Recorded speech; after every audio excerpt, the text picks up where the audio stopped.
Fellow American citizens, fellow San Diegoans, my name is Leslie Williams, and I'm making this video file hot today on October 24th, 2012 on UCSD campus, where I'm subjected to, you wouldn't believe, the gang stalking that's happening towards me in the library.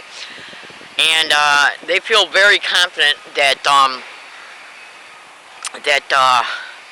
they're just waiting for me to take out my video camera and take a picture of them. That's one reason why they're picking up the escalation of they're getting individuals still to sit next to me and do this. Throughout the whole duration of the time, whether they're sitting next to me or in front of me. Yeah. Or they'll hold their head like this if they're in front of me, so I see the finger. Yeah.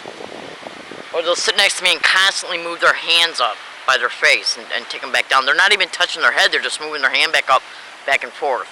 That's to get my peripheral vision as they're sitting next to me, in order to distract me, in order to let me know that it's being done deliberately. These type of sensitization techniques are done to keep a target in a neural response. I don't flatly care about it, but what people don't understand is that these people are being brain entrained and remotely neurally sensed with remote neural monitoring.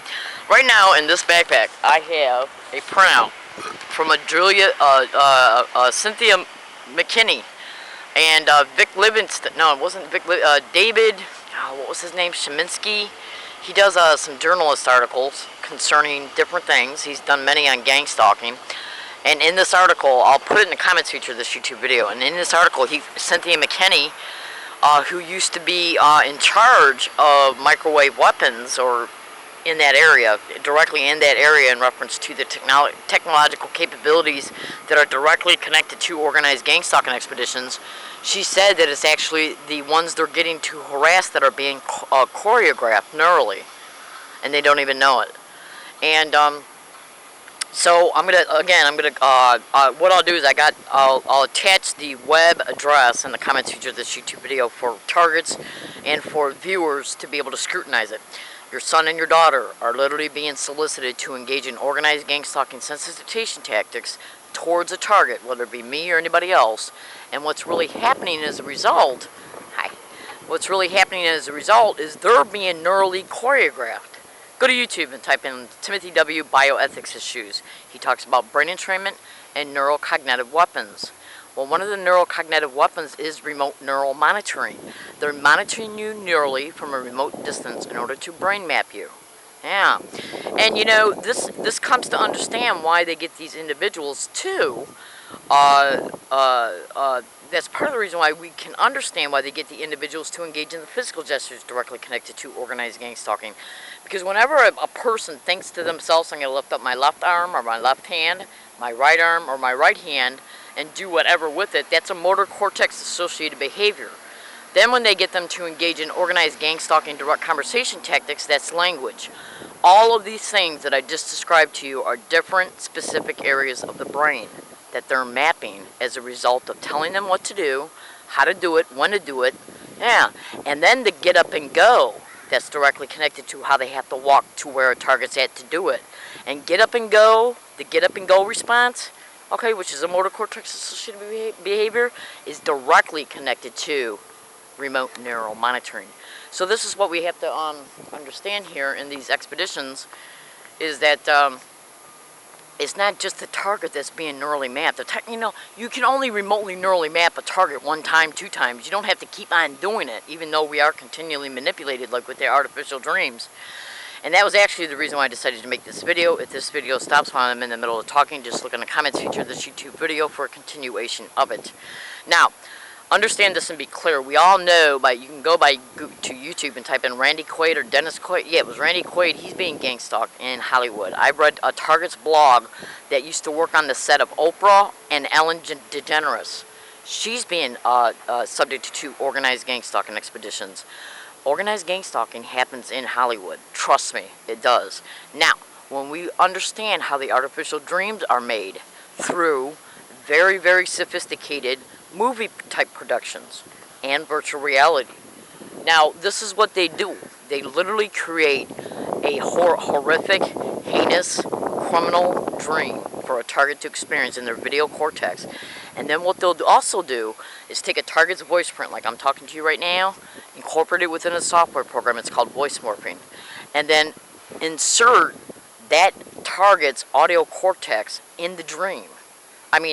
target's voice print in the dream to make it seem like that what the target is saying in the dream is actually part of the dream landscape. Yeah.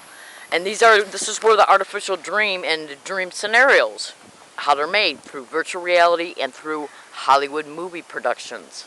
Yes. You got to think about it this way. If targets are experiencing artificial dreams are directly mentioned in the remote neural monitoring file. You can't escape it. It's directly mentioned in it. Then how are they creating it? When we hear these things, we might think to yourselves, you might think to yourself, what the hell is this woman talking about? But understand this, if you go to Google and type in remote neural monitoring, freedom from covert harassment and surveillance, you'll find a PDF link. Artificial dreams are mentioned right in it. Every single target complains about it. And when we take these two factual realities, then we have to understand that these are factual, part of the actual expedition of organized gang-stalking expeditions with the capabilities of remote neural monitoring. So then we have to deconstruct how they do it. Okay? They do it through using people that are talented in ways when it comes to making videos. And if organized gang-stalking is going on all throughout the Hollywood landscape, okay, then we have to come to understand that these individuals are making movie productions to be downloaded and transmitted to the target's video cortex for the target to experience. And then the part the target feels like how they're participating in the actual landscape of the dream is something that I'm still totally figuring out. Okay, but I do know that voice morphing is being to where because they want to make the target think they're part of the dream. Now, my name is Leslie Williams. If you just stay with my videos, do your research, connect as many dots as you can, you'll come to understand these are factual realities. Every target complains about artificial dreams. Every target. And you know what these dreams are about? Rape, watching people being raped, torture, witnessing people being tortured. Yeah, you would not believe what the extreme heinous nature of these crimes are. And think about it, if a target is witnessing a woman being raped by a specific type of man, like in a certain age group, yeah. And then they get up, they wake up from the dream in psychological shock, because all targets wake up psychologically in shock. It takes them probably about a good 10 minutes to totally shake it off. Then they get to a university campus and they go to sit down at an area where they always use computers at, and the same type of man in the same type of age group is literally sitting around where a target usually sits at. That's to remind the target about the actual dream they had the night before. And guess where might this happen at? On the University of San Diego, California. I make these videos to inform the extreme heinous nature of these criminal expeditions. Thank you.